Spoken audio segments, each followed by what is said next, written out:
by Alexander. And one! How can we get Xavier to the next level? And that's all we cared about every single night. The Xavier Musketeers have enjoyed a history-making season. Getting to the Elite Eight is an incredible moment. I think we'll be a force to be reckoned with. Raymond. Yes! B.J. Raymond. Second free ball of the afternoon, and what do you know? Xavier making a run. The mindset was just to never take a day off, always play hard. And it was shown on CJ and Drew Lavender's shoes when they had nope on their shoes. Nope meaning on their shoes means nope, you can't take a break right now. You know, guys didn't care about let me go out and get mine and, you know, it's my night tonight. It was more about, you know, what's best for Xavier. All for one and one for all was the perfect motto for this team, which rode on selfish play, great senior leadership, and withering defense into the greatest season-long run in Xavier's basketball history. The 2007-2008 men's basketball team won a school record 30 games, rose to the top 10 in the national polls, and advanced to the Elite Eight of the NCAA tournament for the second time in 5 years. In the process, Xavier erased any doubts about this program ranking among the very best in all of college basketball. To me, it starts with a team willing to play defense to the best of their ability. If you really think about that, if you have that in place, it's really hard to be selfish on offense. But at the very beginning of the season, Coach Sean Miller had a gap in his defense. To fill it, he turned to one of the team's leading offensive players in scores, Stanley Burrell, and asked him to take on a new role. Once I realized that it did have such a huge impact on our team and it was helping us win so many games, I was more than willing to take on that role and help our team in any way. And it goes back to, you know, everybody having that commitment to the team and that togetherness and that sacrifice and whatever it takes to help the team win. And, you know, that was my role. What he did on the defensive end of the court is something that will have a legacy attached to him from now and in many years to come as we recruit new players into our program, of using him, I think, really as the ultimate example of unselfishness. Xavier teams have traditionally been led by seniors, and this year was certainly no exception. Josh Duncan, Stanley Burrell, and Drew Lavender all had tremendous seasons. Each stepped up and provided great leadership when it was needed most. During the month of February in this season and through March, there wasn't a better forward playing college basketball than Josh Duncan.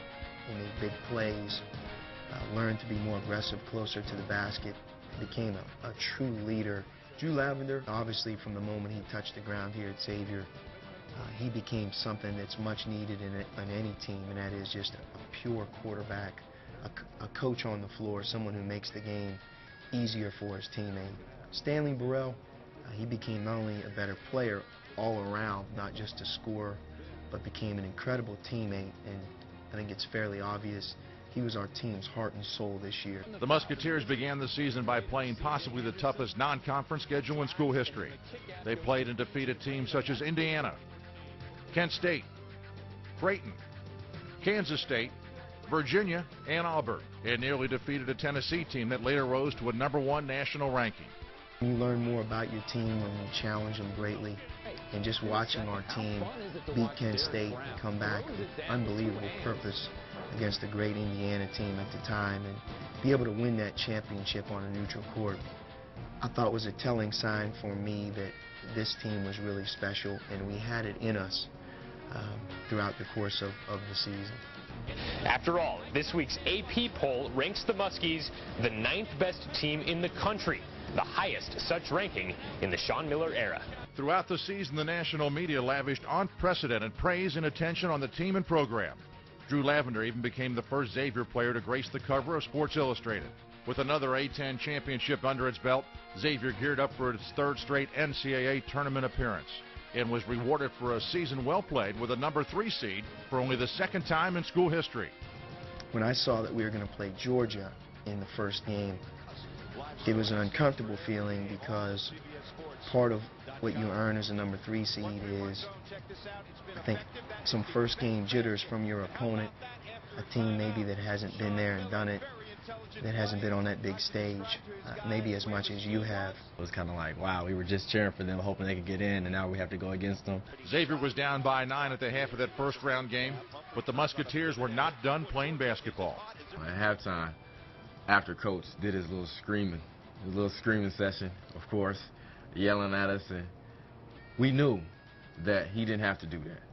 We knew there was no tomorrow, and one thing about this team that's great is that when our back is against the wall, we fight, and we fought. And if we stopped believing at any point in that time, we wouldn't have made that run that we made. And I think it just showed that the close games that we were in that earlier in the year with St. Louis and St. Joe's and Dayton and things like that, it paid off at that point. Xavier fought well enough to advance to the second round and to date with the Purdue Boilermakers. A year earlier, Xavier's season had ended in the second round of the NCAA tournament with an excruciating overtime loss to Ohio State. The memory of that defeat motivated this team all season long and made moving on to the Sweet 16 even more satisfying. It was an incredible feeling, I think, for everyone involved. It reflected a year's worth of work to be back at that and break through. And at that moment, to me, that was one of the greatest feelings that I've ever had as a coach, because